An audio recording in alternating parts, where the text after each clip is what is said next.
Chapter 15. The Advancing Man and Woman.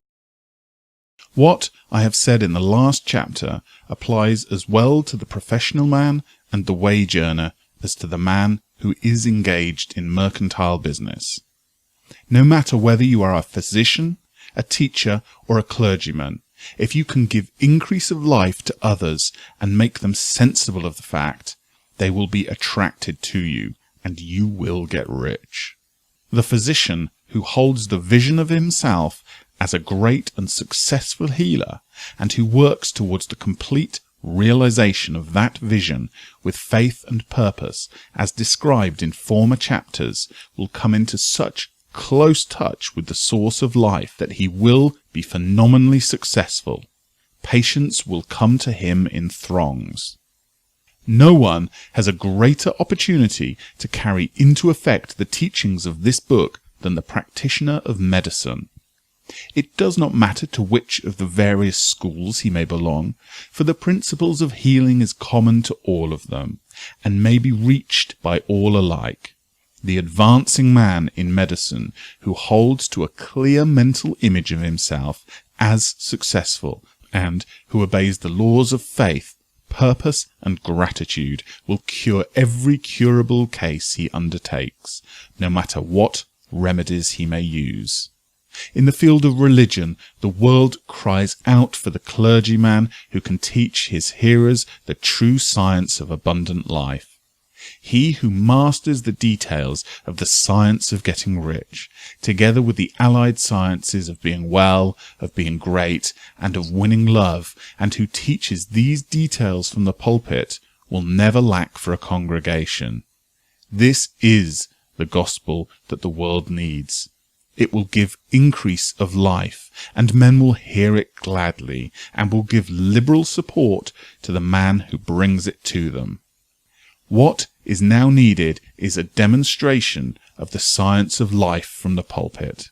We want preachers who can not only tell us how, but who, in their own person, will show us how.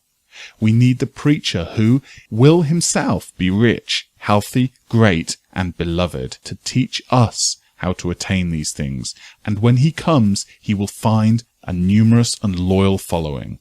What is now needed is a demonstration of the science of life from the pulpit. We want preachers who can not only tell us how, but who, in their own person, will show us how. We need the preacher who will himself be rich, healthy, great, and beloved, to teach us how to attain these things, and when he comes, he will find a numerous and loyal following. The same is true of the teacher who can inspire the children with the faith and purpose of the advancing life. He will never be out of a job, and any teacher who has this faith and purpose can give it to his pupils. He cannot help giving it to them if it is a part of his own life and practice. What is true of the teacher, preacher, and physician is true of the lawyer, dentist, real estate man, insurance agent, and everybody. The combined mental and personal action I have described is infallible. It cannot fail. Every man and woman who follows these instructions steadily, perseveringly, and to the letter will get rich.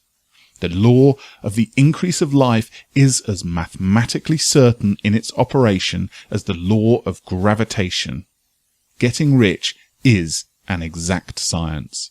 The wage earner will find this as true of his case as of any of the others mentioned.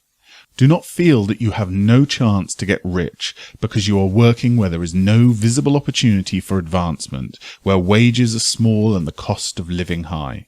Form your clear mental vision of what you want and begin to act with faith and purpose. Do all the work you can do every day, and do each piece of work in a perfectly successful manner. Put the power of success and the purpose to get rich into everything that you do. But do not do this merely with the idea of currying favour with your employer in the hope that he or those above you will see your good work and advance you. It is not likely that they will do so. The man who is merely a good workman, filling his place to the very best of his ability and satisfied with that, is valuable to his employer, and it is not to the employer's interest to promote him. He is worth more where he is. To secure advancement, something more is necessary than to be too large for your place. The man who is certain to advance is the one who is too big for his place and who has a clear concept of what he wants to be, who knows that he can become what he wants to be, and who is determined to be what he wants to be. Do not try to more than fill your present place with a view to pleasing your employer. Do it with the idea of advancing yourself. Hold the faith and purpose of increase during work hours, after work hours, and before work hours. Hold it in such a way that every person who comes into contact with you, whether foreman, fellow workman, or social acquaintance, will feel the power of purpose radiating from you, so that everyone will get the sense of achievement and increase from you. Men will be attracted to you, and if there is no possibility for advancement in your present job, you will very soon see an opportunity to take another job. There is a power which never fails to present opportunity to the advancing man who is moving in obedience to the law. God cannot help helping you if you act in a certain way. He must do so in order to help himself. There is nothing in your circumstance or in the industrial situation that can keep you down. If you cannot get rich working for the Steel Trust, you can get rich on a 10-acre farm, and if you begin to move in the certain way, you will certainly escape from the clutches of the Steel Trust and get on to the farm or wherever else you wish to be. If a few thousand of its employees would enter upon this certain way, the Steel Trust would soon be in a bad plight. It would have to give its working men more opportunity or go out of business. Nobody has to work for a trust. The trusts can keep men in so-called hopeless conditions only so long as there are men who are too ignorant to know the science of getting rich or too intellectually slothful to practice it. Begin this way of thinking and acting, and your faith and purpose will make you quick to see any opportunity to better your condition. Such opportunities will speedily come, for the Supreme, working in all and working for you, will bring them before you.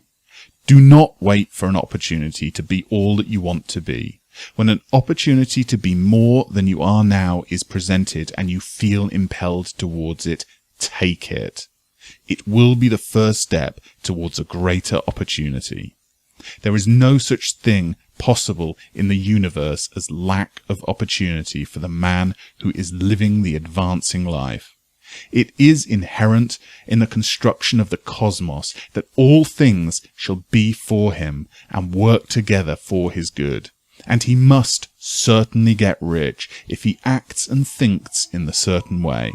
So let wage-earning men and women study this book with great care and enter with confidence upon the course of action it prescribes. It will not fail.